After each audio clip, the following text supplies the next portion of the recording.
শুভেন্দু অধিকারী অভিযোগ করছেন মমতা বন্দ্যোপাধ্যায়ের বক্তব্যের মধ্যে সরাসরি খুনের হুমকি রয়েছে। এর পরেও কেন তার বিরুদ্ধে ব্যবস্থা নেওয়া হবে না? মুখ্যমন্ত্রী কি আইনের ঊর্ধ্বে? এই প্রশ্ন তুলছেন শুভেন্দু অধিকারী। কিন্তু কি বলেছিলেন মমতা বন্দ্যোপাধ্যায়, যে অভিযোগের ভিত্তিতে আজকে নালিশ জানিয়েছেন সিইও দফতরে, শুনুন। এসব করতে যেও না, নির্বাচনের পরে পোস্টার লাগিয়ে বলতে হবে আমি বিজেপি করি না, আমি বিজেপি করি না, আমি বিজেপি করি না। সেন্ট্রাল ফোর্স বিজেপি পার্টির ফ্ল্যাগ নিয়ে যাচ্ছে, লজ্জা করে না? গলায় দড়ি দিয়ে মরা উচিত বিজেপির নেতৃবৃন্দকে।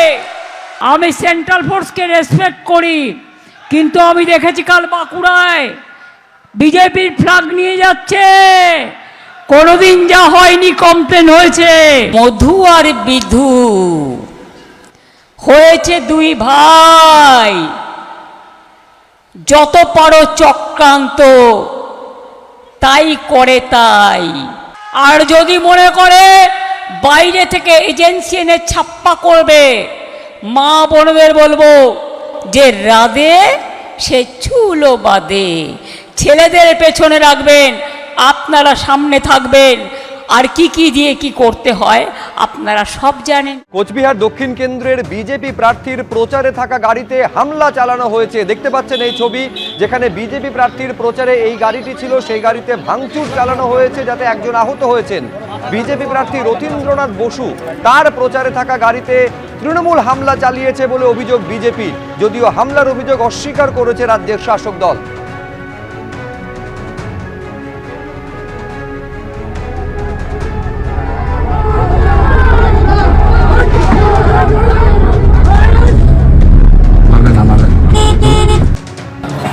এইখানে আছে, এই সিটেও কাজ আছে প্রচুর। কাপড়টা না দাঁড়া, আমি দেখি সত্য সত্য সত্য।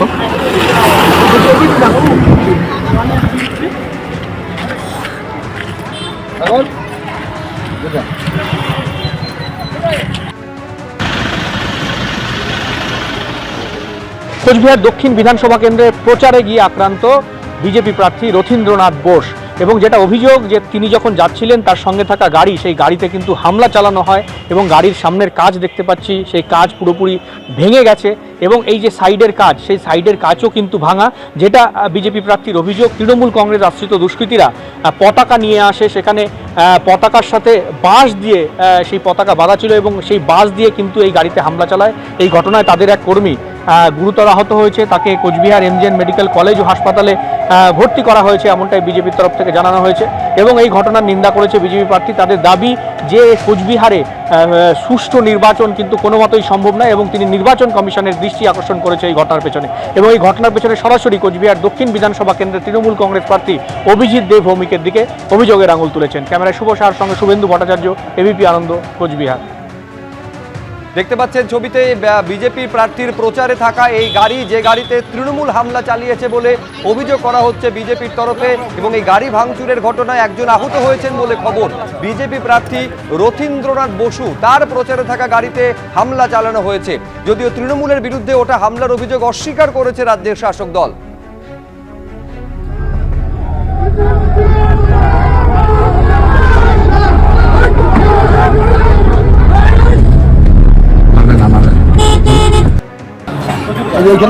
গতকাল বিক্ষোভের মুখে পড়লেন বিজেপি প্রার্থী, আর আজকে তার প্রচারে থাকা গাড়িতে তৃণমূল হামলা চালিয়েছে বলে অভিযোগ।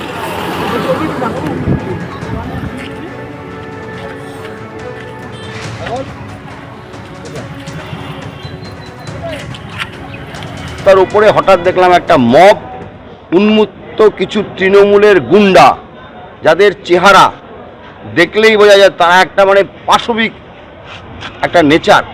তারা এগিয়ে আসছে সব গাড়ির দিকে, হাতে বাঁশ, তার উপরে পতাকা, তৃণমূলের পতাকা নিয়ে আক্রমণ করেছে। আমাদের গাড়ি, দু তিনটা গাড়ি ক্রস করে বেরিয়ে গেছে, একটা গাড়িকে মেরে সমস্ত কাজ ভেঙে দিয়েছে, সামনের কাজ, পাশের কাজ সব ভেঙেছে। ওইখানে আমাদের যারা ছিল তাদের মধ্যে দু তিনজনকে খুব মেরেছে, বাঁশ দিয়ে মাথায় লেগেছে, কাঁধে লেগেছে। তারপর আমরা সবাই ওখান থেকে এগিয়ে এসেছি, একটা পুলিশকে দেখা যায়নি। আমরা পুলিশকে জানিয়েছিলাম যে আমরা ওখানে যাব, তা সত্ত্বেও আমাদের ওখানে একজন নেতা আছেন, তিনি পুলিশকে এসপির সাথে কথা বলেছেন, পুলিশের সাথে কথা বলে।